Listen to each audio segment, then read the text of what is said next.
pengen tanya kok kalau misalnya sekarang nih kan momen susahnya Ko Andri itu kayak apa sih? Kan misalnya kita sama-sama beli CBR, kalau Ko Andri kan bantuin beli kapal, nah saya mungkin bantuin beli bolpennya doang gitu. Nah, momen susahnya di waktu 2025 ini pasca kemarin PANI turun ke 7.200 segala macam itu, Ko Andri itu momen susahnya kayak apa kalau sekarang gitu? Kalau waktu PANI itu kesalahan saya itu saya over leverage sih. Jadi saya punya saham PANI kan untungnya udah besar, udah ratusan miliar. Waktu itu saya jaminkan, saya dapat uang, saya yakin dia bakal naik lebih tinggi. Saya masukin lagi ke PANI. Nah itu kesalahannya. Jadi sebenarnya kita tuh boleh jaminkan saham, tapi kita nggak boleh masuk di saham yang sama. Jadi contohnya misalnya saya jaminkan saham saya dapat cash itu harusnya saya masuk ke saham yang lain. Jadi kalau yang ini turun, yang ini pun dia nge-counter gitu loh. Nah harusnya itu. Nah waktu itu saya salahnya, saya dapat uang saya beli lagi gitu. Jadi ya itu ngeri sekali, itu pengalaman paling sulit lah.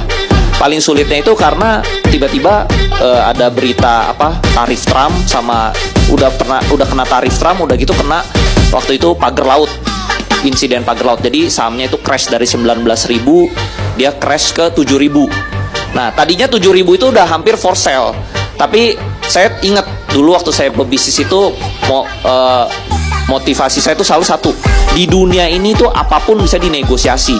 Jadi ya udah, daripada saya kena for sale, saya telepon aja sekuritas saya bilang ini kan seluruh dunia ya gitu loh. Ini kan force major kan bukan di Indonesia doang, satu dunia juga lagi crash gitu. Jadinya saya nego-nego, akhirnya diturunin jadi 5.000. Terus saya pikir, waduh 5.000 mah besok ARB lagi udah 5.000 gitu ya.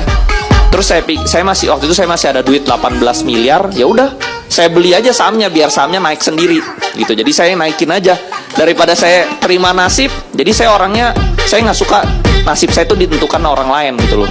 Saya mau ya udah, kalau cacing naga nih gitu loh. Kalau mati sendiri langsung lah jadi nol gitu. Ngapain tinggal tanggung sisa 18 miliar. Ya udah, saya pakai 18 miliar itu saya buat beli sahamnya. Nah, terus ternyata secara tidak sengaja kalau orang Amerika itu dia rata-rata pakai algo trading gitu loh.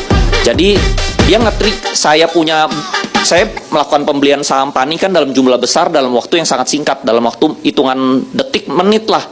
Itu nge-trigger sekuritas asing AK dan BK ya. Akhirnya dia ikut trigger beli. Akhirnya saham PANI terbang dari 7.000 langsung terbang ke 11.000. Jadi saya selamat. Satu hari itu hampir mati, tapi selamat gitu.